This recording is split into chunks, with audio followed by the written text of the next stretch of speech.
ready to go again? What do you want me to do? Hit me. You're a 15-year-old girl. Oh. What the hell?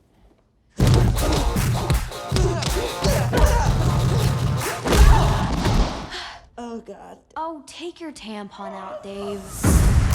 They may wear costumes, but it isn't Halloween. They're real-life superheroes. Me and Hit Girl were training every day. And there were more and more people joining us every night. Colonel Stars and Stripes, reporting for duty. We try to have fun. Otherwise, what's the point? A world full of superheroes, huh? Where do they get a load of me? And we're live. Hey. Howdy. The script, BSE. Beat Sheet Edition. Kick-Ass 2. Yep. And we're appropriately in our superhero costumes. Yes. With inappropriate ethnic superhero names. Yes, that seems... Yes, Bob Jumper. I'm here with Chris, the extra virgin olive oiler, the Ocus. I'm here with Chris, the goulash ghoul Durham, and I'm tonight David, the drunken bog jumper Negrin. These are really not that insensitive. No, we could have done way worse. But our costumes, I don't think we could do much better. No. If you're listening to this on the podcast, you should definitely check out the Google Hangout on our YouTube channel. Yes, this is the one to start actually watching us. Yeah, the video version. All right, the script beat sheet edition. We're going to analyze a script through Blake Snyder's 15-beat structure, right? Yeah. Yeah, analyze the movie, not necessarily the script. The yeah. We on the BSCs we watch the movies and we do the beats from the viewing. Yeah, the Blake Snyder beat sheet. If you need an explanation, there's a link on our website.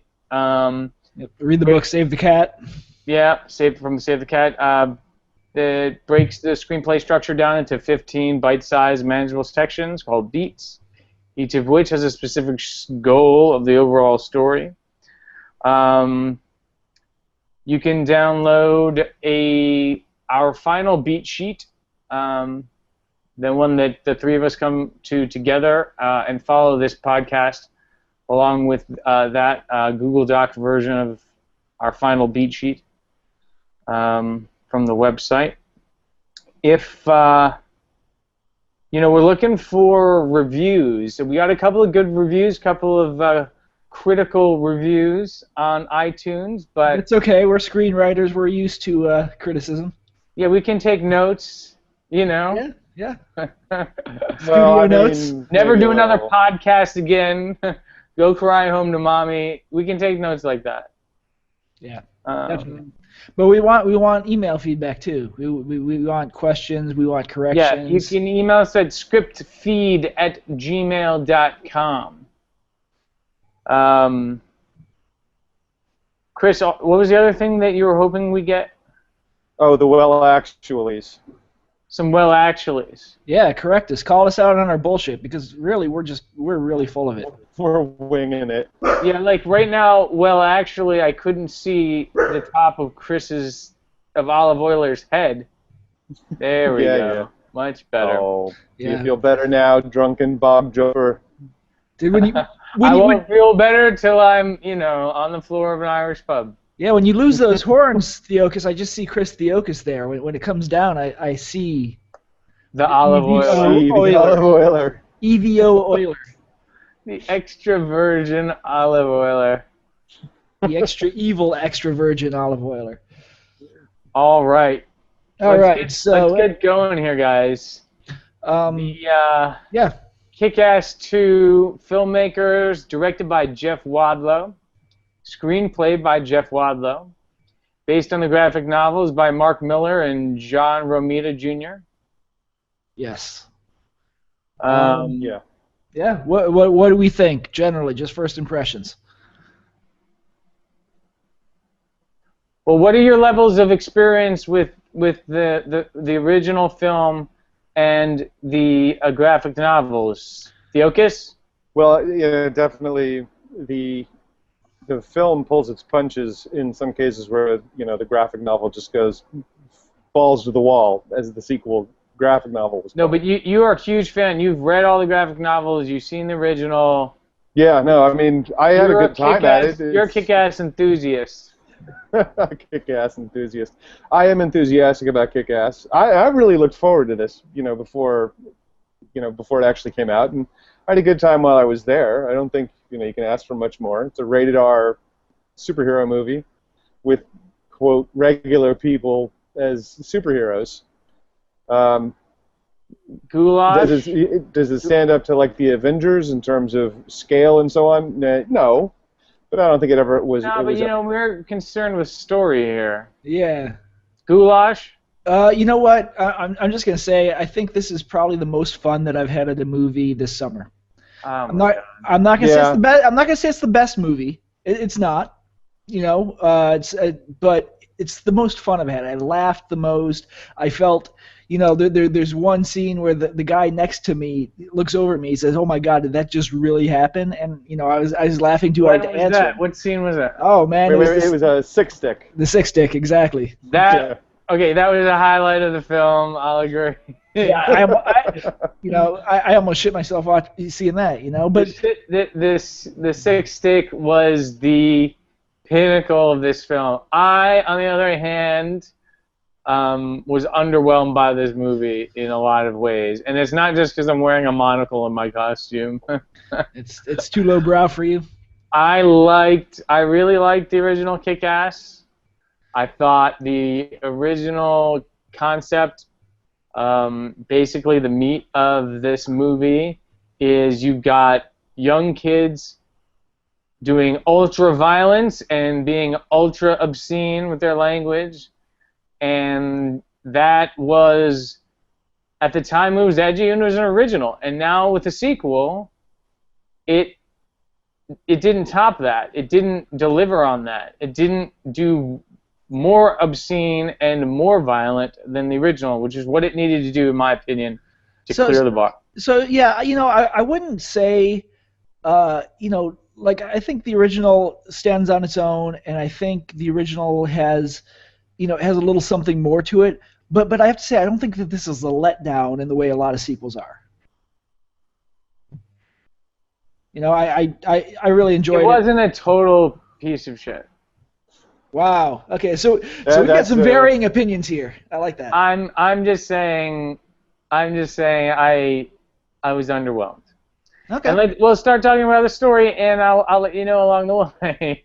Well, should we talk about, say, the differences between the book and the film? Because you should bring those up. You should bring those up as we go through this story on the piece. I was going to say, some of the concerns that you have about the premise of young kids swearing and killing people and so on work a lot better in the comic than it does, I think, in this film. Simply because of... So then that's the filmmaker's failure. Well, actually, I wouldn't say that it's the filmmaker's failure. I would say it's just the nature of the fact that Chloë Moretz grew up, and that's something they have to deal with in the movie in filmmaking, whereas they don't have to deal with that in the comic books. They can just... She's less of a kid? It's less obscene because she's a little older?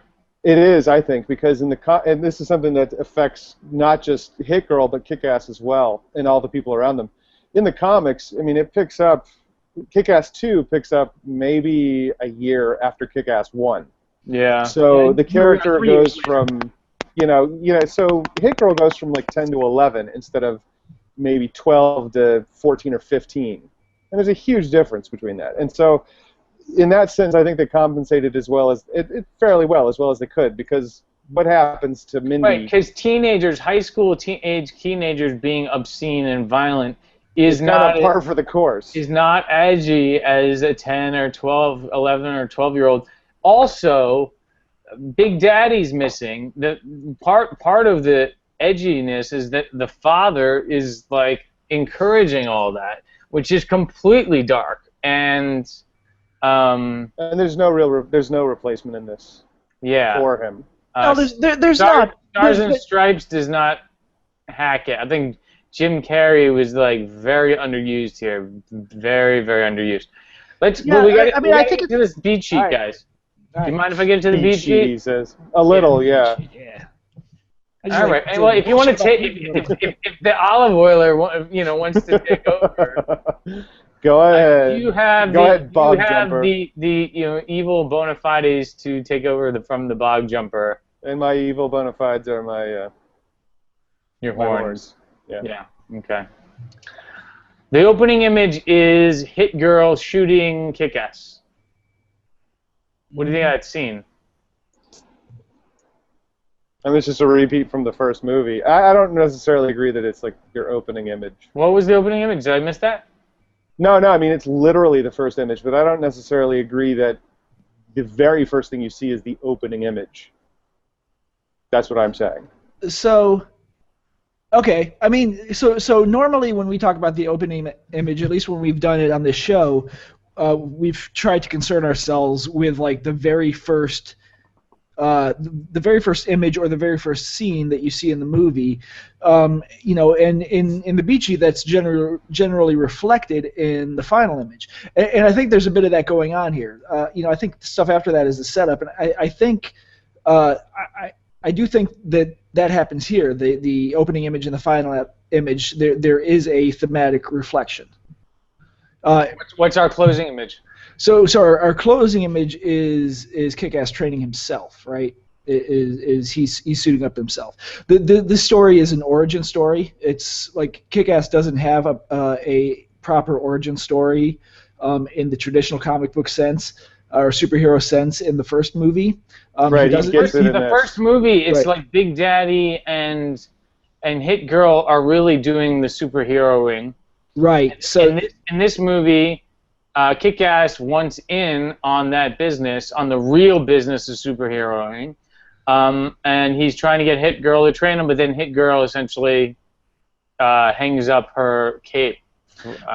Right, but at the beginning of this, he hasn't gone through the crucible. He's not really a superhero. He's training to be a superhero. He's relying on somebody else to make him a superhero, and he has to go through this process to. This is all about identity, and he has to go through that process to become Kick-Ass. Is Kick-Ass the protagonist? So again, we get into this dual protagonism thing, but he is ultimately the primary. I would say that there's dual protagonism going on here, but if you have to choose one, it's Kick-Ass. They both arc. There's something going on for both of them, but ultimately this is his origin story. It's definitely Kick-Ass if you discount the dual protagonist story, and I kind of do in this case, because Mindy goes from being Hit Girl to not being Hit Girl to coming back to being Hit Girl, and I don't think there's an awful lot of pages when you got two main characters who are supposed to be working together, one main character, one dynamic character, affecting each other. They're supposed to be stuck together for most of the movie, and there's too many pages, too much time where Hit Girl and Kick-Ass are separate, and it feels like two different movies. It definitely does, but it is not integrated. And then finally in the third act, oh my God, there's like a wonderful integration. Yes, but well, are you arguing? I don't agree. Are you arguing, Bog Jumper, that there are two protagonists here? No, I'm arguing there's two A stories here that are not fused together. I would agree that there's two A stories. I don't know that I agree that the story suffers for their separation during the second act. Separation it just doesn't feel like one movie. No, because they separate before the second act. No, they don't. Well, we can get to the break to two, but I believe I would mark their separation. The entirety of their separation is the second act. Like the first act is them training together, him wanting to become Kick-Ass, him ultimately deciding to join up with these other. They're separate the entire second act. Well, I think they come back together. The whole fucking movie. They come back together during the funeral, which I think is still in the second act. Right, it's the low point. So I mean, technically, well, actually, Dark Knight. Either way, I mean, in general, it's all's lost, whatever. Yeah, but back to the opening image. Yeah. My argument isn't necessarily that it's. I don't think every movie the first thing you see is the opening image, and in this case, I think it's a little more of a dynamic one where it shows they're training, but they're also going to school, and so I think it's kind of a mix of the two. It's like if you watch the movie Superbad, the opening image wasn't a static image. It was the two characters physically moving together, Evan and Seth. Yeah, right. And that because that movie is about their relationship. But that's what I mean. It's like if you talk about Kick-Ass becoming a superhero, you'd arguably say, well, your opening image is he's not a superhero. He's living a teen life. Okay, so essentially, wasn't the original Kick-Ass the opening image is Big Daddy shooting Hit Girl? That happens. No, that happens later on. Okay, but that's when he begins to train her, right? So. The opening image of Kick-Ass 2 does work with the theme of the film, which is Hit Girl training Kick-Ass, giving him an origin story, training him to be a true superhero at their level, right? Yeah. So that. Yeah, but then I guess the argument is, does she really train him? But then the second act is she tries to hang up her cape, and he's got to try to do it on his own, and all right. I mean, I definitely think the setup is that they're training in order for Kick-Ass to become a real hero. But I think like the image should reflect that he's just not a hero yet, and I think that just encompasses everything that he is. Right.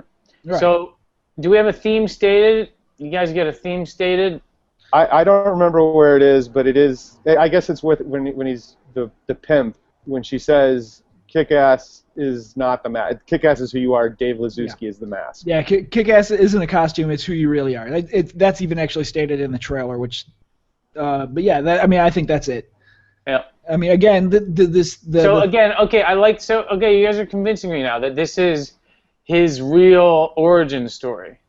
Yeah. Well, there's some more clues later on that show, like what is a stereotypical origin story for a superhero.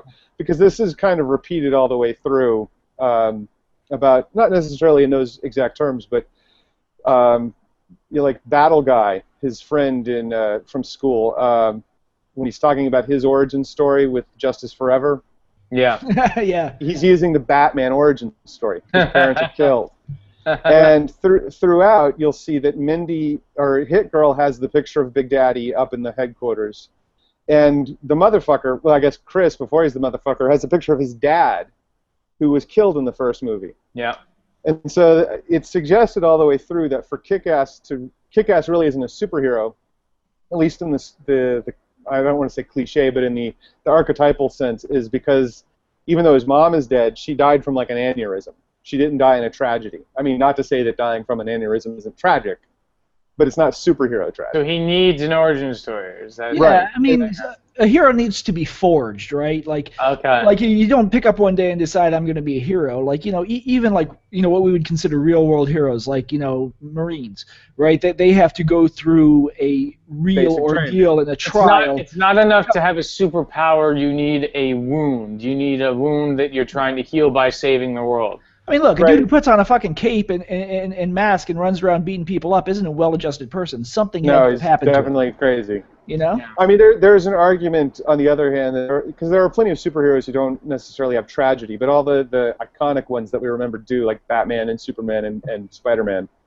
Now, am I right to remember that Kick-Ass does have a superpower? He had some kind of nerve damage, right? Yeah, so where he does not feel pain, so he can like take beatings. He has like a metal plate in his head. I think he even has some stuff in his arms. Not that it really matters, but an 85% nerve damage, so he can take a beating, which is what his superpower is. It's not that which suits his name. And so, yeah. Probably in the wrong way. Is but that all authentic from the graphic novels, Chris? That is olive oiler, extra virgin. Yes, Bog Jumper, it is.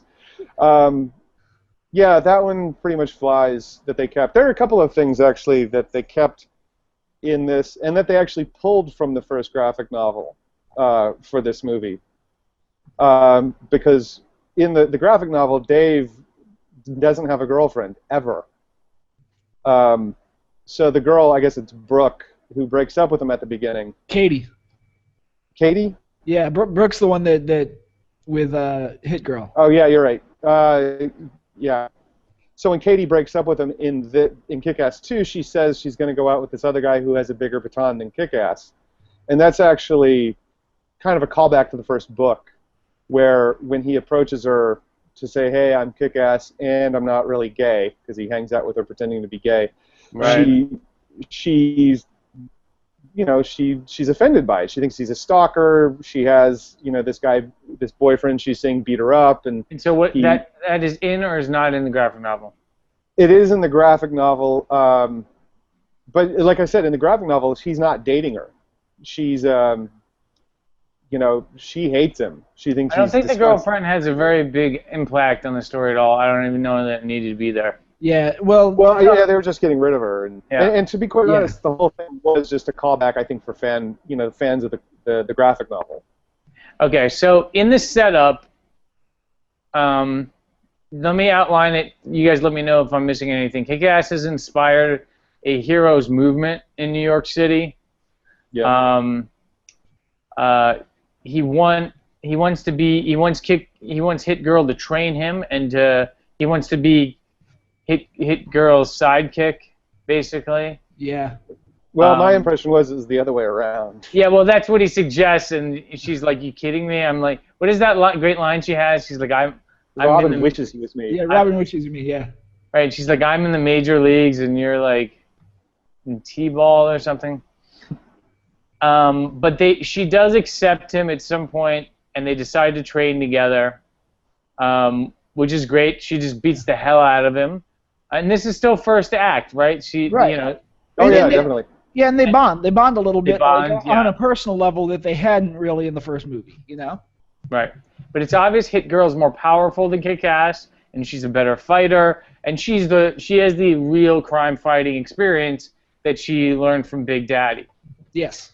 Also in the setup is Red Mist.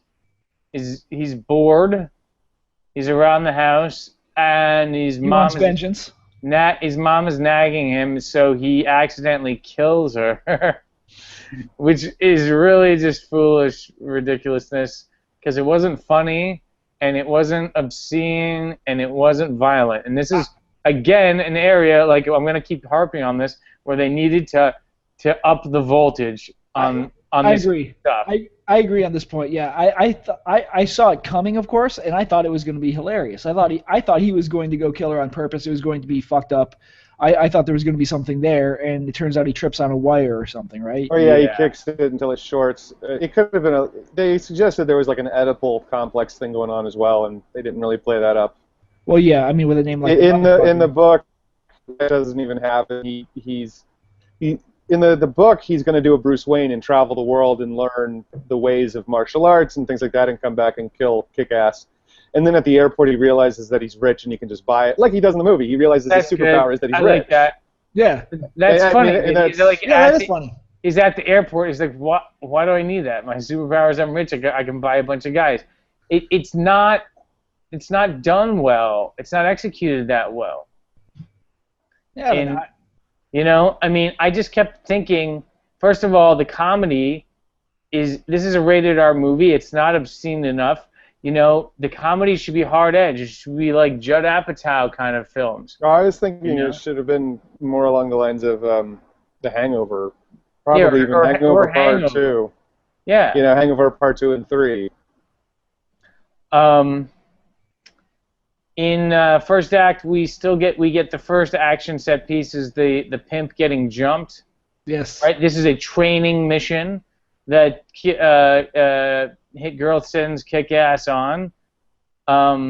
Which is from the book, if I remember correctly. Yeah, the pimp thing is a little funny, but this is a total cliche set piece. Like they did not make it original at all. It's the superhero goes and looks for trouble to test out his stuff. Yeah, he's in a pimp costume, but they don't use that concept. He's not like beating them with the pimp cane or like he didn't bring any hose with him. He didn't like have have like hoes like say, oh wow, you know, I want to be you, I want you to be my pimp. He's good. Like no, it's just a costume. Like they really didn't take it far enough.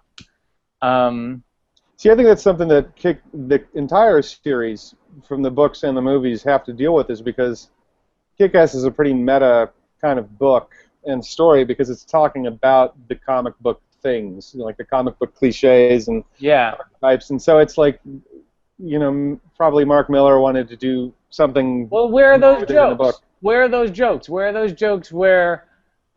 Well, this goes back to, you know, is like, oh, you're sending me on the mission where I go to the bar and.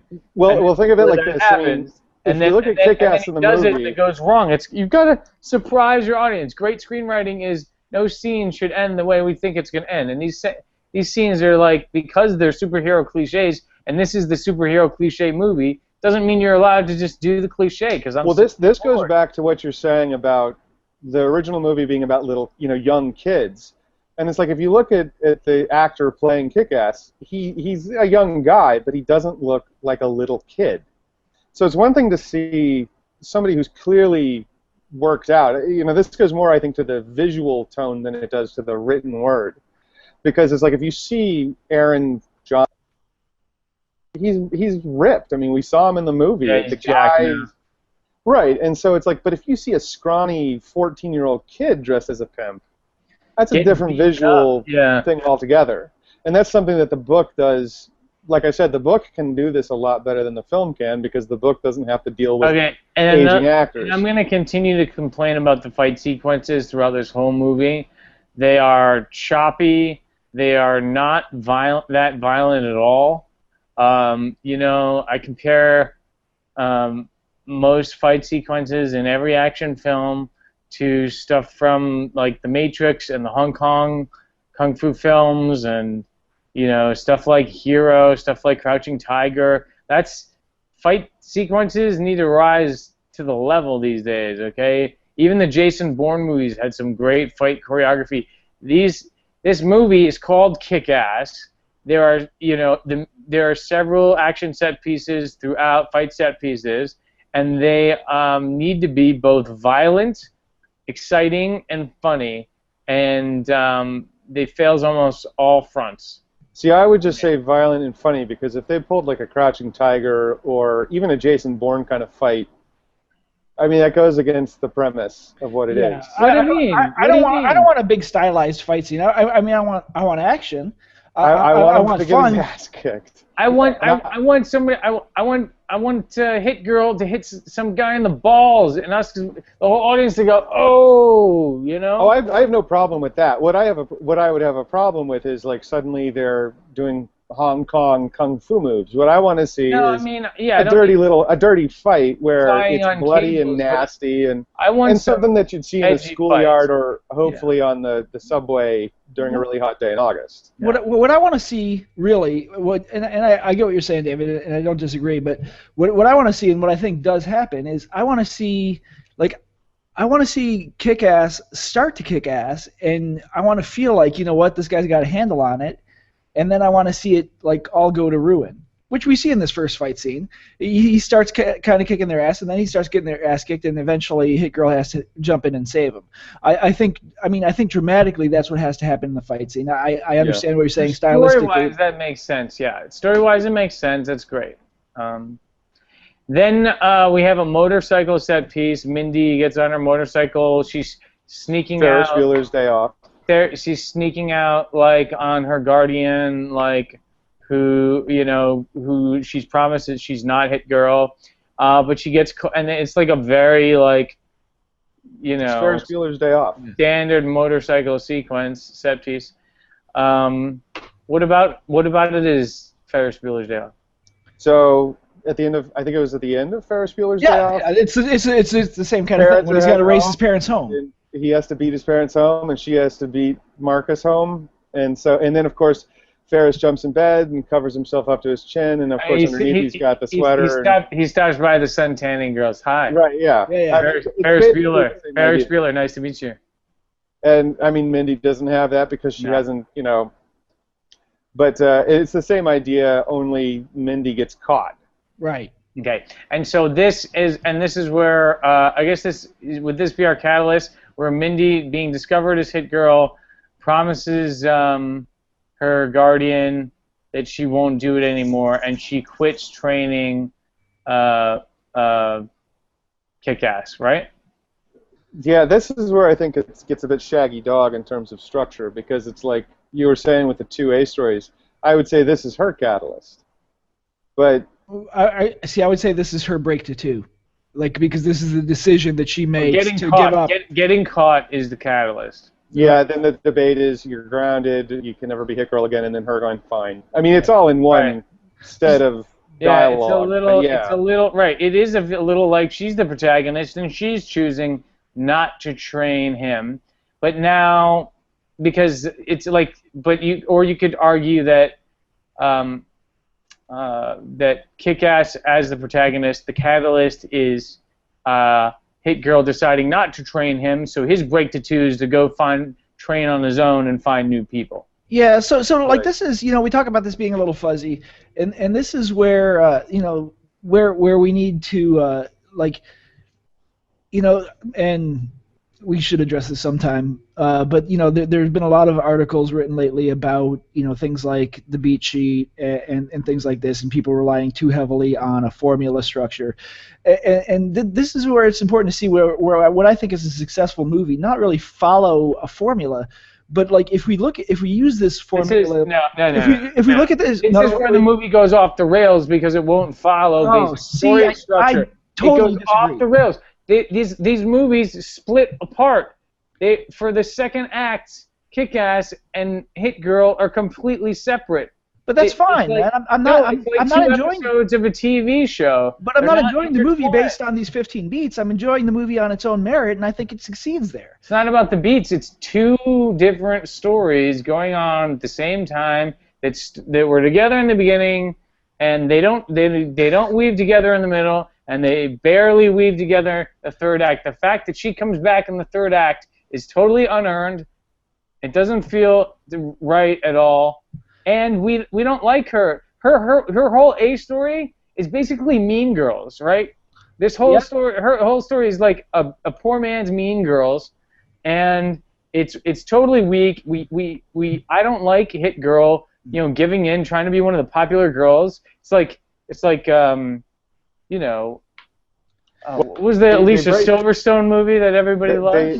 Clueless. It's like break Clueless. It's ridiculous. It's like Clueless. And then you know what? There's like one great moment is the 6 stick when she decides to leave that storyline and return to our storyline. It was a waste of storyline. You see, I disagree. And I don't think it's 2 stories. I think it's actually 3 stories. It's his story, her story, and their story. Right, and I think you can look at it. You can even find the beats in each of those stories. And if you look at you think they're connected?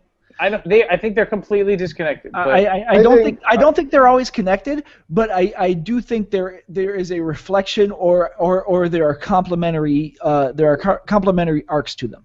They're totally connected by the A story. They're thematically connected, no doubt, because if the movie is about they're finding this is themselves. If the movie's about what it means to be a superhero, or if it's about Hit Girl is not the mask, Hit Girl is who she is. It's about identity. And if Kick-Ass is not the mask, Hit Girl is who she is finding out that she needs to be Hit Girl, and Kick-Ass is finding out he needs to be Kick-Ass. So in order for her to find out that she needs to be Hit Girl, that she can't be a civilian, she's got to stop being Hit Girl.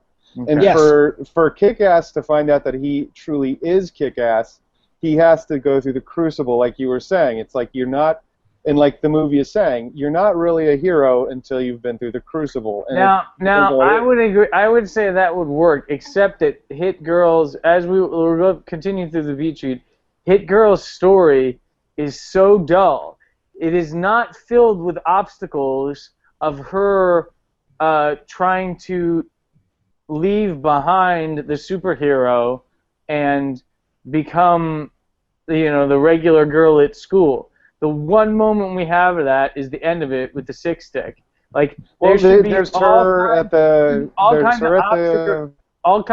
sleepover, Huh? There's her at the sleepover. Right, there's the dance off where she tries to use Hit Girl and successfully to kind of win acclaim, but it backfires on her. That was all right. Yeah. And then of course there's the quote party, the kegger that she's brought to, and where she learns that that they don't actually like her. It's one of those things where it's like, why does she not beat the hell out of everyone there? Because it doesn't matter. Like she's smart enough to know that beating the hell out of them isn't going to like make her popular or anything. She needs to defeat them in front of if they're in front of just each other, the popular kids. This would be my argument anyway. It doesn't matter. But if she defeats them in front of the school, then it matters. Because if you look at every scene leading up to that, she tries to use her hit girl powers, as it were, to fit in, and it doesn't work. All right. And so when she finally does suit up, as it were, which I think she says it in voiceover or whatever, that dressing up like these girls is just like putting on a mask, and she knows how to do that. And then she uses the sick stick on them in the cafeteria. That's when hitting them matters, because All right, olive oiler and goulash.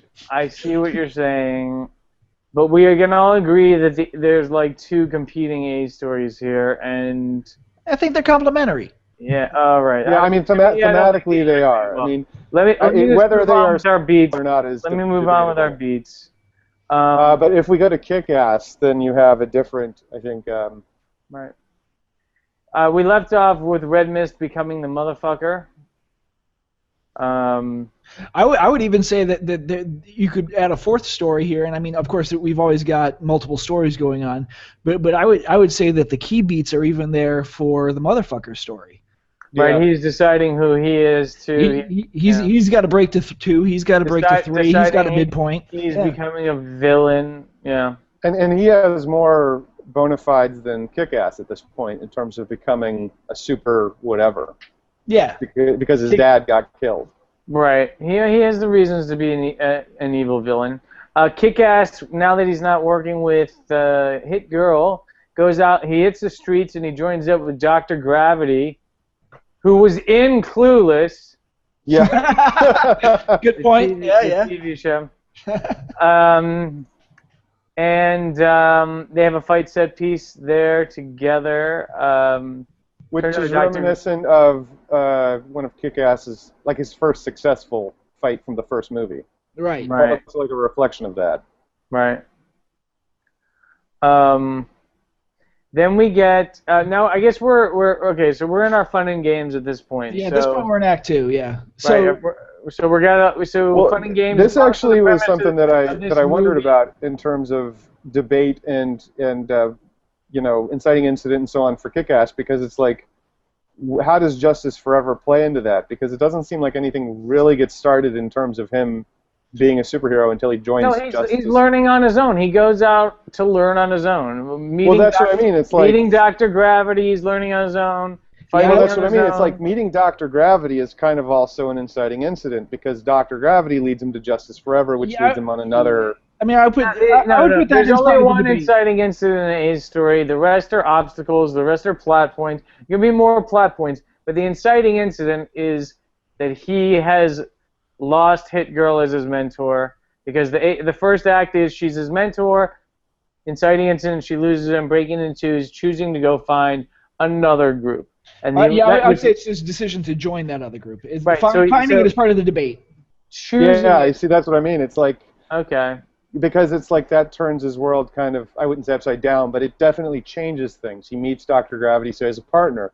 Through Dr. Gravity, he meets the other guys. And it's radically different, right? Like, he's not going out like beating up superheroes. They go, at least not at first. They're going out and like feeding the homeless. And they're helping drunk people get home, and that's why I think it's like it's a bit of a shaggy dog in terms of structure at the beginning.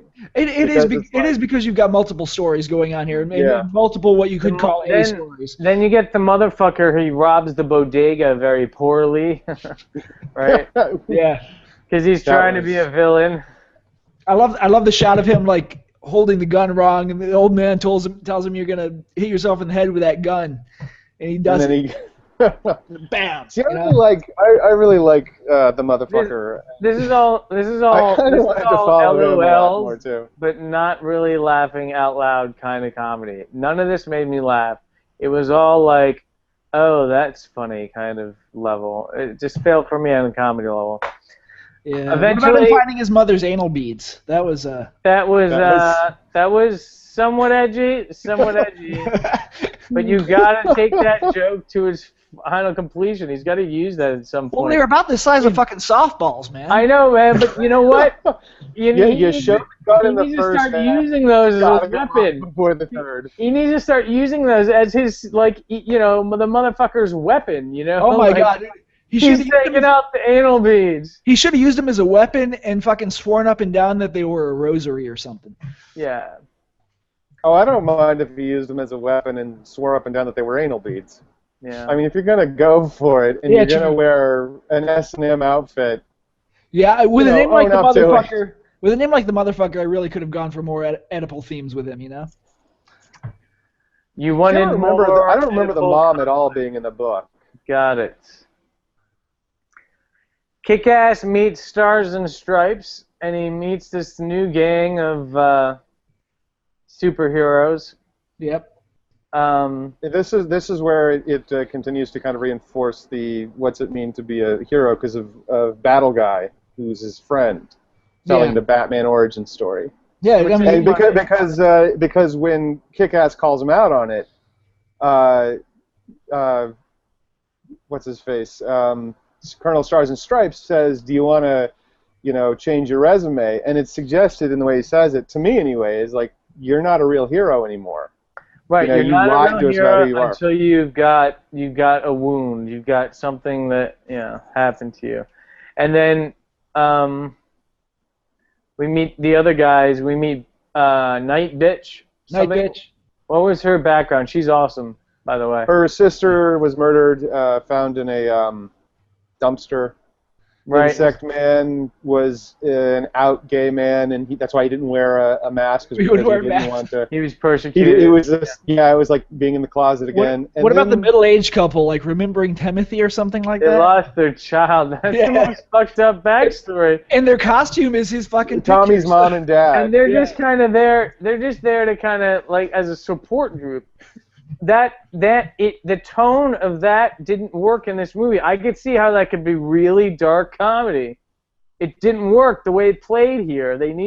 These guys needed to be like angry mother and father taking out their aggression on because they lost their kid. That could really work.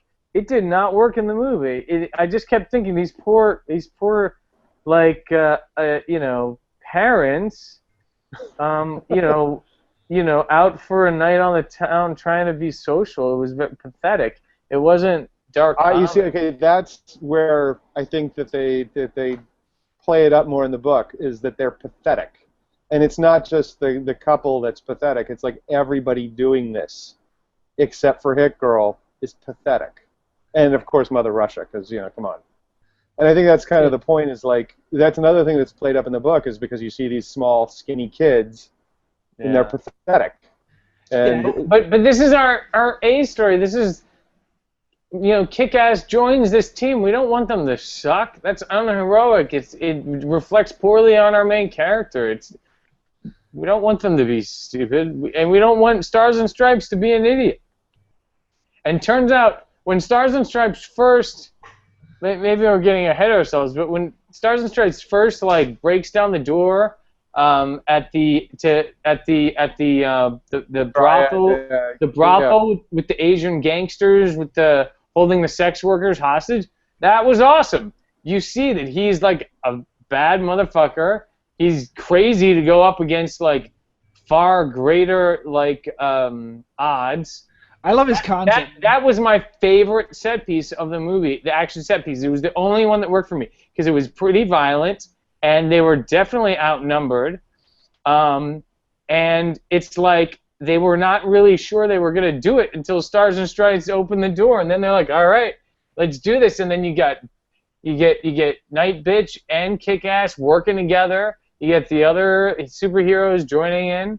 And you feel like there's synergy for the first time, and now you feel like Kick-Ass did join the right team. I tell you what I didn't like about this, and this kind of, I think this kind of speaks to what you're saying, David, is I don't like that, like, you know, like Kick-Ass joined this team, and they were a team of people who were inspired by him, but he gets kind of relegated to being second class, and you know, like, I don't like that there's no friction around the fact that they're going out and feeding the homeless and so I don't mind them doing that, but like, you know, there's no friction by the fact that he's actually been in the shit, you know, like he's actually been out there doing it, getting his ass kicked, kicking ass, and nobody else responsible for somebody's death. Right. And nobody, you know, until the midpoint, until this scene, this whorehouse scene that you're talking about, like the, you know, there isn't really that violent, you know, action on the part. I would like to have seen more friction between Stars and Stripes and Kick-Ass, or some, you know, just at least a little bit of trouble with Kick-Ass over, you know, like, you know, a superhero is a man of action, right? And while they're doing good for the community, they're you know, a glorified you know, Salvation Army. Is that our midpoint when he joins Stars and Stripes? What's the name of the gang? Justice Forever. I think his joining is the break to 2, and I think the midpoint. Oh, come on! Stop it! It's halfway through the movie. It can't be a break to 2. No, I thought it was when they went after the gang at the brothel. Is this break to 2? It was like a big set piece, and midpoint. Yeah, I think that's the midpoint. I agree. Because before they're feeding the homeless, and they're walking drunks home, and they're making sure young women aren't molested at parties and things like that. And now they're actually getting into a fight. Yeah, I mean, I think there's physical danger. Midpoint is where the old world. This is where the stakes get raised, and right, and that's also. I looked at my phone, and that was the middle of the movie. Yeah. Okay. You looked at your phone in the theater, dude. Come on. Yeah. Well, I had it done low on dim. Don't worry. Yeah. I didn't. Yeah, I was taking notes on my iPhone too. No, but literally, it's like if you're talking about that changes things, that did change what Justice Forever did. I mean, right. They were feeding the homeless, as we keep saying, and now they're beating people up and, you know, getting people out of there. As the consequence of that, now the bad guys are going to start to close in because now people are going to start coming after them as a consequence of this raid. It fits the midpoint perfectly.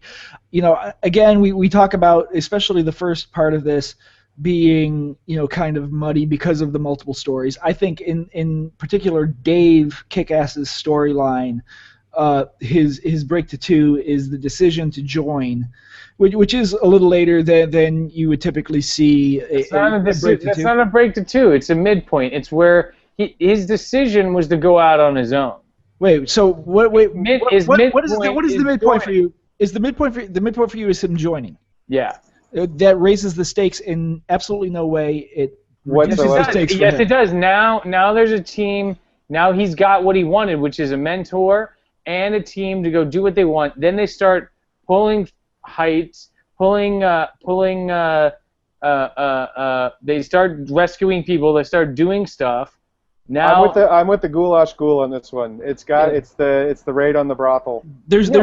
Or the raid on the brothel. I mean, whatever. The raid on the brothel, fine. That if you want that to be the midpoint too. But the raid on the brothel is just an example of stakes being raised because now they're actually doing stuff. Well, I mean, I agree that it's stakes being raised. Feeding the homeless, this is terrible, isn't like the biggest stake to raise. I mean, so nobody's stopping him for anything. Right, it's the flip side of what he's doing in Act 1. At the same time, the motherfucker hires all of his henchmen. Yeah, right. And Mindy, Black Death, the Tumor, Mother Russia. But that's the gearing up that happens in the first part of the second act. That's the bad guy getting his crew together, but they're not doing anything. They're not closing in. They're not really doing anything. For this movie, it's the bad guys close in. For this movie, that is the bad guys closing in, finally getting I see. It's like, for me, a bad guy closing in would mean that the motherfucker is going after them. Well, which happens right after that. That's what begins. This that was right after active. This is right. It's right after the midpoint, where the midpoint being they go after the brothel. Yeah. And the thing is, they're active about that. Nobody's coming after them. They're going to the trouble.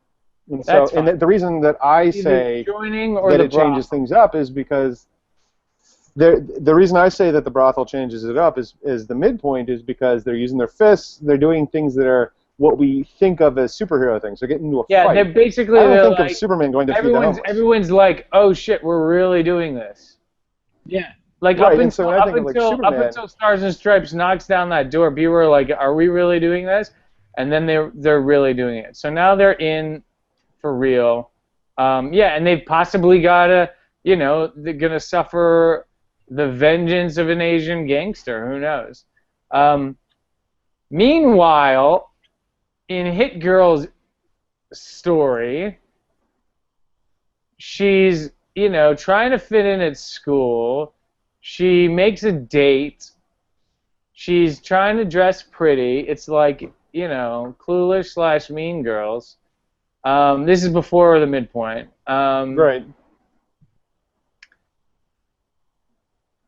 And then I guess her midpoint is the date ditch. I would say it's like the six stick.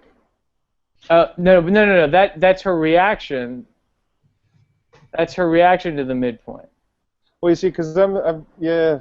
When does the six stick happen in relation to the brothel raid? It's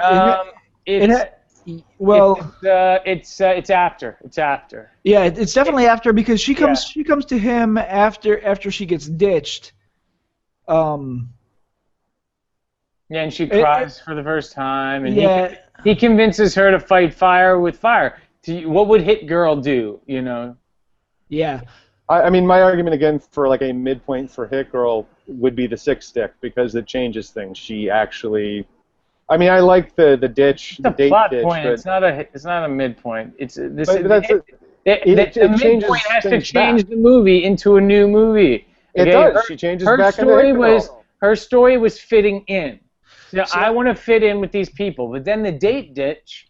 Well, I mean, I like said, the date ditch as well. It's just, you're never going to fit in with these people. So to me, that's her midpoint, and then she cries, which would be sort of a low point, a Dark Night of the Soul for her story. She finds Kick-Ass, and he convinces her to fight fire with fire. It's almost a break into three. The sixth is almost a break into three for her A story. Well, the break into three would be getting into the outfit, the costume of a mean girl, because before that she doesn't really dress. That's right. She dresses up real hot. Yeah. Right, because it has like the Rambo getting ready for the fight. Right, kind of is the thing break to into it. three, and then she, the and then she goes finale the six is stick. use the six stick, which is one of the best moments in the movie.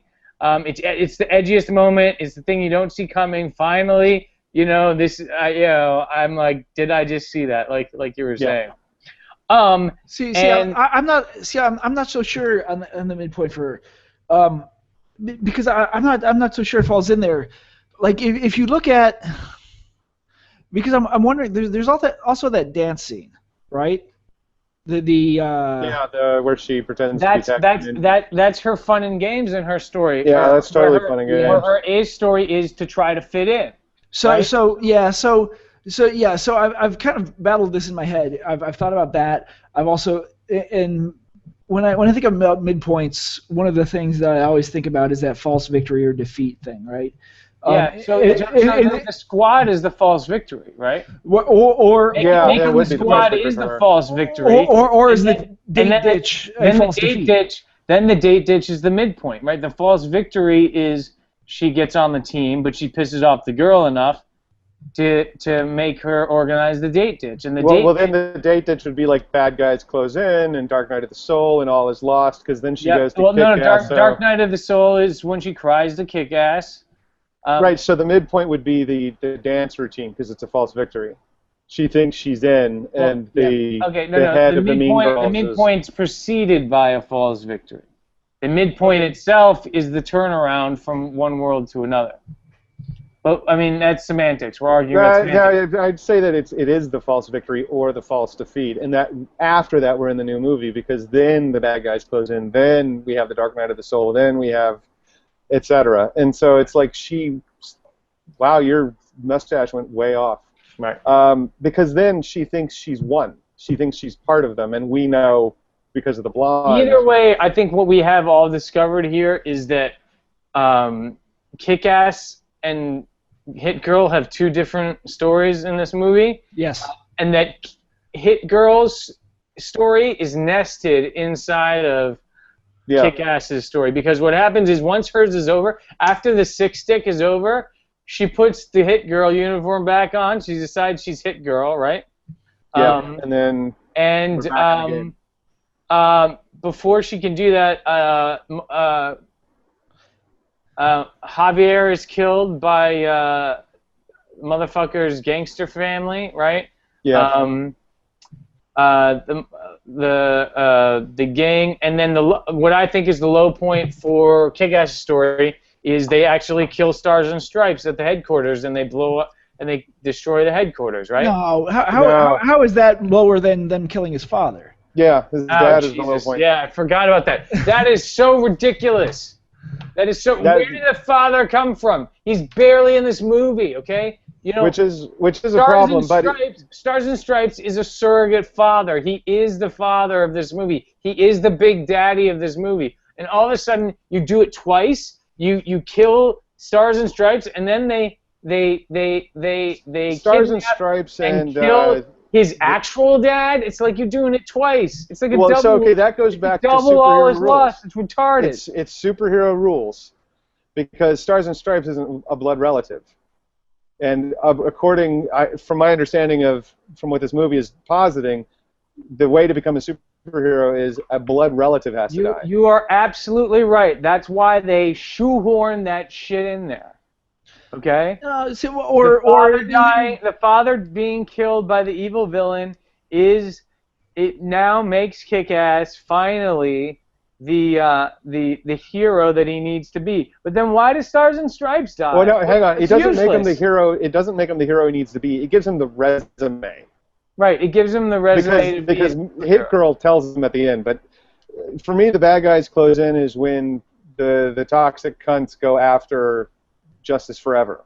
Right, so they kill Stars and Stripes, they beat up Night Bitch, they attack her neighborhood. That's great. That's great. Bad guys close in. Why does Stars and Stripes have to die?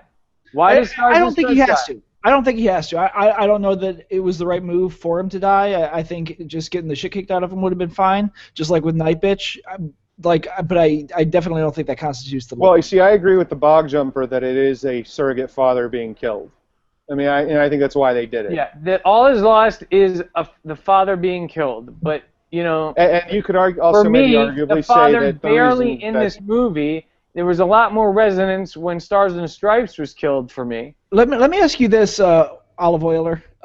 Since you've read the graphic novels, I know so there's some controversy over the graphic novels. There's a rape scene that was, of course, cut out of the movie. Right, because they essentially cut the character. Yeah. So, but I think they were also probably toning it down. But is the death of the father a surrogate plot point for that rape scene? Because I know the rape scene is designed to piss Kick-Ass off. Is it the same? Is it the same beat? I think it is the same beat, because I think it has a lot more resonance in the book than it does in the movie, because the dad is more in the book than he is in the movie.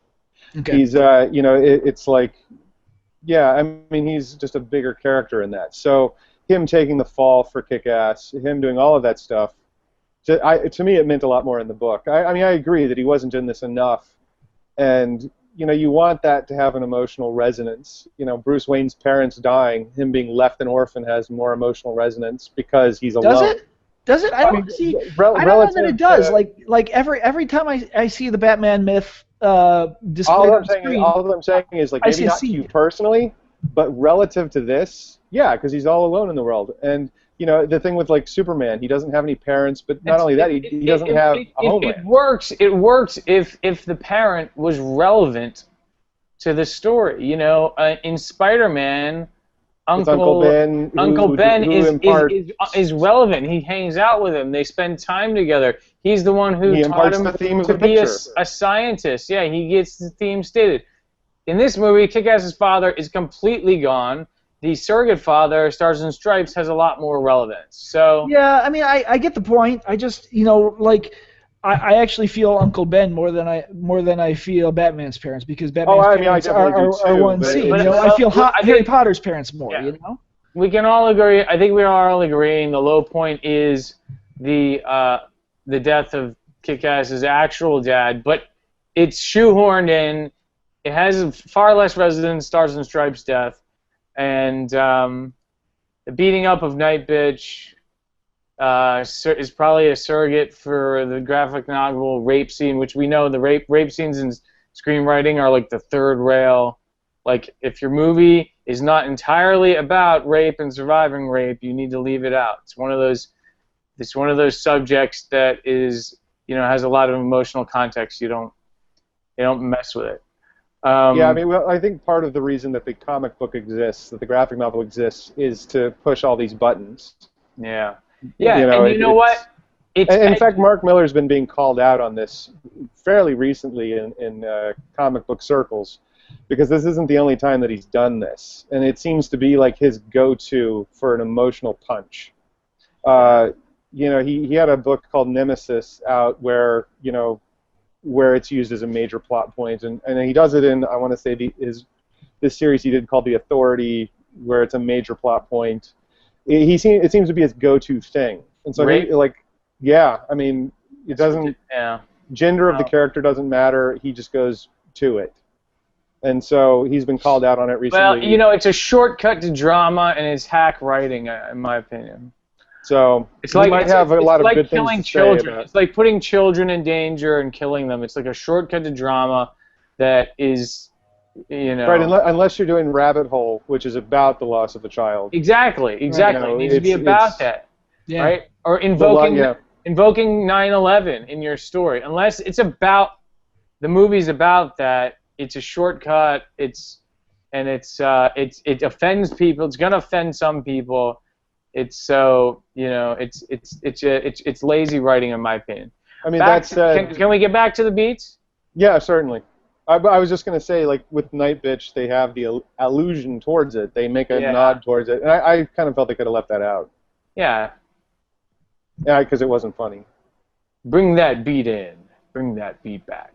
So we're at All Is Lost. So we're in, I guess we agree the All Is Lost is death of the father. Before that, they beat up Night Bitch. Mother Russia is kicking ass. We find out that she's sort of the big bad. Well, would you say that she's the muscle? Yeah. That the dad being murdered is Dark Knight of the Soul? No, it's All Is Lost. Dark Knight is when you review it. Dark Knight of the Soul is when you talk. So the Dark Knight is the funeral. Yeah, exactly. Yeah, definitely. See, now we're all back on the rails. Right, and the funeral fight set piece is kind of awesome because that's irreverent. We're at a funeral. We think it's regular Dark Knight of the Soul, but all of a sudden they just what's the evil team called? The toxic mega cunts. Oh yeah, the toxic mega cunts. Yes. The toxic mega cunts. Fantastic. I wish NYC Screenwriters Collective had as cool a name. I think we do. So the funeral fight set piece is interesting. It finally is some big action. We start to see more of the evil superheroes versus the good guys, but then the motherfucker he's about to kidnap Kick-Ass, and boom, Hit Girl saves him. Right. She's back, and this is where the nested story of Hit Girl's story comes back into it all merges. It reemerges, and Hit Girl Chloë Moretz gets to say cocksucker again. Which is why we paid $14. Right, which is the high concept is a little girl swearing and being obscene, and it does not have as much resonance in this movie as it did in the first. And she does get to kill a dude with his own finger, like she said she could. Oh yeah, that was a great third act. Payoff. Yeah. Great payoff. Great payoff because she says I can kill a guy with his own finger, and then when she's going on her date, right? Yep. Like, don't worry about me. I can kill a man with his. That was pretty great. I still don't know what Hit Girl and Kick-Ass want. Like, I don't know what they want out of this movie. like what's their aid, but at this point we're just like, all right, they just want to be superheroes, right? Is that it? This is them finding. You guys have convinced me that this is like a double origin story where they both need to find themselves again. Well, so I think the overarching theme here, and I've been saying, is about identity, right? I think it's Kick-Ass's origin story. I think she's had her origin story. Yeah. But she needs the opportunity to, like, without her father to define it for her, she needs the opportunity to find that identity for herself. Right. Well, you guys which is the purpose for that fish out of water story during the second act. You guys said the theme stated was, you're not Chris, you're Kick-Ass, right? You're not Dave. You're Dave. Kick-Ass is who you are. Dave is the mask. And ironically, Right. the same thing is for her. Right. Ironically, for her, it's the same. She's not Mindy. Well, you could argue. Well, I would arguably say that she is something of an iconic character because she never, I guess, truly forgot who she was. She never truly forgot that she was Hit Girl. Yeah. And that, And No, mask. but she had to really learn it and internalize Do you think Hit Girl using guns is a cop out? Because I thought she's just supposed to be. She's called Hit Girl. She's supposed to beat the fuck out of people with her. No, she's used guns in the first one. she's always used them. Yeah, she's always used them. Yeah, because Big Daddy did too, right? Yeah. I just felt it was a little bit. The departure from, because he was basically a Batman stand-in. The departure from Batman is Batman never uses guns. Just to finish up, about the edginess and the obscenity, I felt that this movie needed to be like The Expendables in a high school superhero movie. Like, the Expendables, and even the new like Rambo movie. That was great. Which was awesome. It just like said, I'm gonna show you how over the top I can be and not take myself seriously. The same with Expendables. It's like we're not gonna take myself seriously. I'm gonna show you how far I can take this premise and shock the shit out of you. And I did not get enough of that out of this movie. No. The new information after the All Is Lost in the Dark Knight of the Soul, we get new information is that they know where the motherfucker's hideout is. Yes. Right. And they're gonna take it to him because of they're bad guys and because they tried to stalk them at the funeral, right? And they killed his dad because that's. Oh, right. I forgot about that. You keep forgetting about that. You know why? Because he's barely in the movie. He's barely in the movie. It's the line is, "You're gonna pay for what you did to my dad," and the motherfucker says, "Your dad, you blew up my dad with a bazooka." Do you remember in Batman Begins how much time we spend with Bruce Wayne's dad, and how we see he's a great doctor and he's a philanthropist, and he talks about how he gave money to create Gotham and Right. he's such a good. We spend so much time with that dad that when he dies, we feel it. We understand Bruce Wayne's pain. Dude, I don't even remember the dad was in it. All right, so breaking into 3, Hit Girl tells Marcus she's got to go be Hit Girl, and the Justice. Well, if Kick-Ass is, I thought it was just when they sent out the call via social networking. Right, and they say what? We're gonna go do what? We're gonna go defeat the toxic mega cunts. Right, they're gonna play her with their posse. Right. Yeah. And then our finale, we get like X-ending, right? Superhero battle royale. Yes. With cheese. With a potentially dead shark. Right. I noticed, again, a lack of interesting fighting in this third act set piece. I noticed we don't even get to see Night Bitch fighting at all. We get you do a little bit. We get Kick-Ass, we get Hit Girl, we get Battle Guy. Mother Russia is awesome. Mother Russia finally, is someone who can match Hit Girl. Yes. So that's a great. Finally, they're able to give Hit Girl some good antagonism because she seems pretty untouchable up until this point.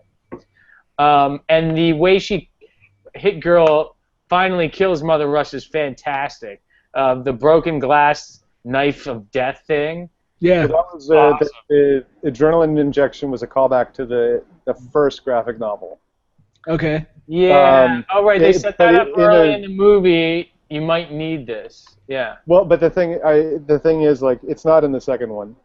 In the first book, when they go, they're doing they're breaking into Act 3, they're going up in an elevator to fight the mobsters. Mm-hmm. And Hit Girl takes out a vial and inhales it. And Kick-Ass is like, is that Coke? And she's like, no, it's a specially made, thing to give me the strength of 10 men. That's what my dad told me. And so, I mean, you can't have even a 14 or 15-year-old doing that in a movie. I don't think. That's amazing. See, that's edgy. That is so edgy. They should have kept that. I mean, for Kick-Ass too. So, all right. So first of all, they have a great little piece of meaty, story from the first novel they didn't get to use, and they turn it into adrenaline shot. Yeah. Come on. That would be great if they're sniffing powder and he's like, oh, no, it's Big Daddy's, extra superpower. That would be amazing. These kids are kicking ass high on coke in the third act of this movie. That's edgy. That's all I have to say. Motherfucker gets eaten by sharks. That was a big difference from the graphic novel. Satisfying. And this plays into a better, I think, image in terms of the promise of the premise of kids fighting. Because in the graphic novel, he and Kick-Ass get into another fight, and he falls up, and the motherfucker falls off the roof, and he just hits the ground and basically breaks a load of bones. And then he starts begging for help like a little kid would, because that's what they are. Interesting. And so it goes from this big epic fight to a relatively big epic fight to something kind of pathetic and sad, and you realize, oh man, these are just kids. Yeah. Whereas, but see, and you know what? Somebody says at one point, it's not a comic book. This is real life. When you're dead, yeah, when he sold it, when Kick-Ass sold his hand. Yeah, when you're dead, that's it. Oh, but did either of you stay? I know Dave or Bob Jumper, you didn't stay in through the end. I didn't either, and I know what happened. Was there an Easter egg? There's an Easter egg at the very end. It's on YouTube right now. Okay, tell us what happens. And so basically, it's in a hospital. We go into a hospital room, and the motherfucker is still alive. Mm-hmm. He's missing his arms and his legs, and apparently also his penis. Oh, the shark ate everything. And the gag is that he can't really move because of the traction and all the pulleys and levers and stuff, and he's trying to get a drink of water, and he just can't do it. So he is totally immobilized. So is that from the comic book? Is he alive? Oh yeah, he's totally alive at the end. All he does is fall off a building in the comic book. He falls a couple stories, and he totally lives. And he actually asks Kick-Ass to help him. He's like, "Help me, I'm hurt. I need the hospital. Can you call the ambulance?" I mean, like I said, and Kick-Ass does it. Essentially, I mean, part of the premise of the comics is that these are just kids. See, I think that's rich. I think that's missed in the film. And that it's not exactly it's not really supposed to be exciting. It's disturbing because they're kids. It's disturbing and funny because they're kind of pathetic kids, because they love comic books and they're playing on the cliche of the comic nerd. But yeah, it's a lot. But isn't okay? Now back to the end, the finish, the sort of superscript is. Hit Girl says she's leaving New York, right? Yeah. Yeah, she can't stay around because she can't be anything other than Hit Girl. And that would be dangerous to Marcus, her guardian, and Well, and she just killed 6 guys with a cop's gun. Oh yeah, that's right. I forgot about the cop's gun. But they have their moment, her first kiss, right? Yeah, that was sweet because they were talking about. Because the girls were all teasing her about she hadn't kissed anybody, and she was playing it off, but then it was true, and she says it. That was one thing that them dealing with the fact that the actress is older now. That I kind of liked that they did deal with that. I thought it was very tasteful actually. I thought I didn't want to see a fucking romantic hookup between them. Yeah. But to recognize that there's something there, and to do it in such an innocent and benign way, I thought it was very tasteful. Yeah, that was appropriate. And then what happened? What does Kick-Ass say? He says eventually real people being superheroes That's what the world needs, and it shows Dr. Gravity out of There's real costume. heroes, not superheroes, is what he said. Right. Right. Yeah. And so Dr. Gravity, out of costume, goes and chases a mugger or a purse snatcher. On his way to work at Scrubs. yeah, at the hospital. Yeah. And then of What course does you that see mean? Is Kick-Ass hanging up his suit, or what is he doing? Well, No, 'cause the that's- final image is him training himself, right? Like he's in Hit Girl's hideout. He's doing pull-ups with one arm. He's ripped now, and he has the Iron Man helmet essentially. So that's where now we're going from the opening image, which is him being trained by her in his regular clothes and not really kind of cutting it, just kind of fucking around at it, and now it's real at the end. He's training himself now because he has the death of his Yeah. father. He has real bona fides to be a superhero. Yep. He's got superpowers. He's got a wound to propel him to do good. And now, all right. And the helmet, I think, is important instead of the regular mask that he wore, because, and this was in the first film, it's in the comic as well. The outfit that he wears is a wetsuit. Yeah. And so now it's like he has something, he orders it on Amazon in the first movie, or he orders it online in the first movie. Right. Which suggests, without saying it outright, it's mass-produced. Whereas the helmet is clearly something he had to make, or have made. Okay, and this is what real superheroes do. He's got all superheroes are master seamstresses. Yeah, that's it. So, certainly Peter Parker is. I think it's Alfred for Batman, and it's Ma Kent for Superman. Yeah. So you always have to have somebody. You gotta have somebody. I remember Marvel Comics. I want to say it was back in the '90s, but years and years ago, they had just like a one-off, like a story in the back of one of the books about the guy who dealt with the tailoring for superheroes and villains, and like his little shop was the only neutral ground for everybody. So Captain America would be in getting his outfit, rebuilt, along with Doctor Doom, and they couldn't fight in there because they had the same tailor. That's pretty cool. So. All right, so we've got our beats. Let's do a summation here, guys. My summation. You want me to go first? You guys, I'll go last. You go ahead. Fire away, Bob Jumper. My summation is this movie was not edgy enough, obscene enough. The fight scenes were not cool enough, and the two A stories split up like that was distracting for me. It had some great moments. It had the stick. It had the Asian gangster set piece. It had the graveyard fight set piece. It had the Mother Russia versus Hit Girl, broken glass, knife, death. It had its moments, but to me, I was underwhelmed compared to the original. This needed to be edgier. It needed to be more obscene. And I think Chris put his finger on it, especially since the actors hang on. and the characters are older.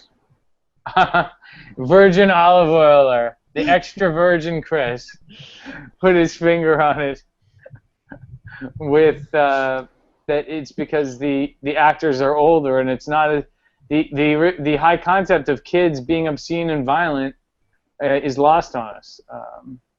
Or it's a higher bar to clear, and it didn't clear it for me.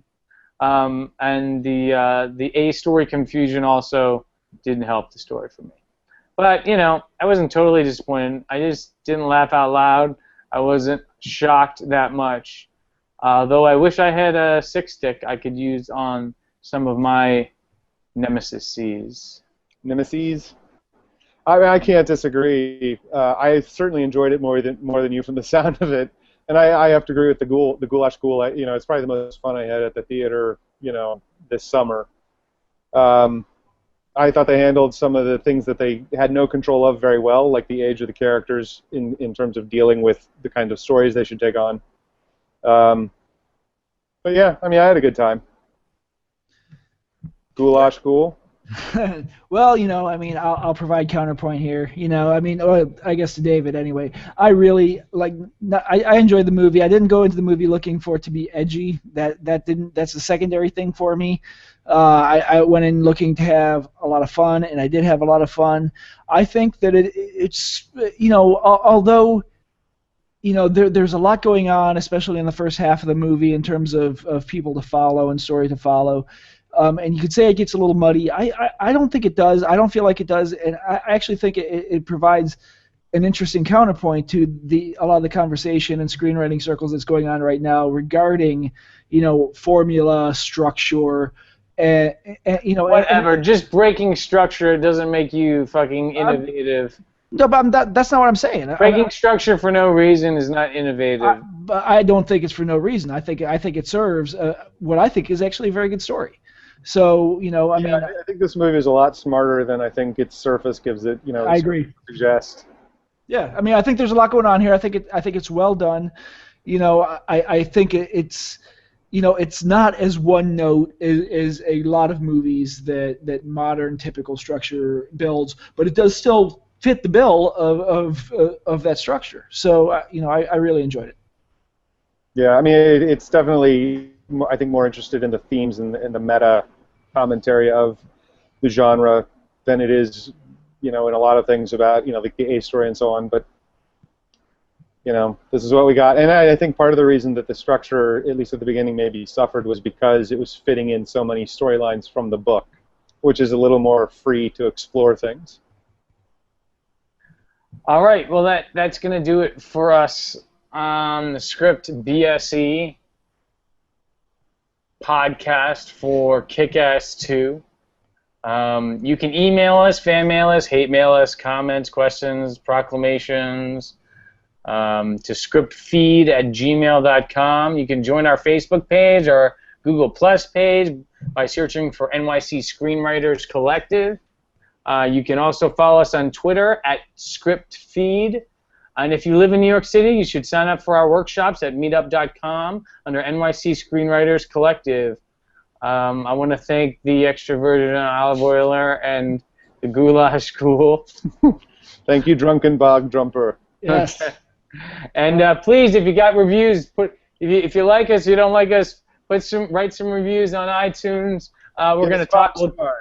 We will talk about you in future podcasts. And subscribe to us on YouTube as well. Yeah, if you want to watch the video version of this podcast where we make fools of ourselves, and you can see the insides of our apartments as well. Or if you are watching it on YouTube, subscribe to the podcast. As a matter of fact, David, you got some news on that, right?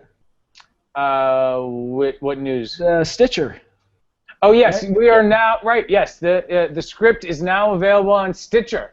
If you're a fan of Stitcher, which a lot of people I know are. Beach Eat Edition and the regular, the yes, monthly and the main podcast as well. So, fantastic. Thanks, Chris and Chris. Thanks, guys. I had a great time. Can't wait to do it again. Yeah, can't wait. Act like a bitch, get slapped like a bitch.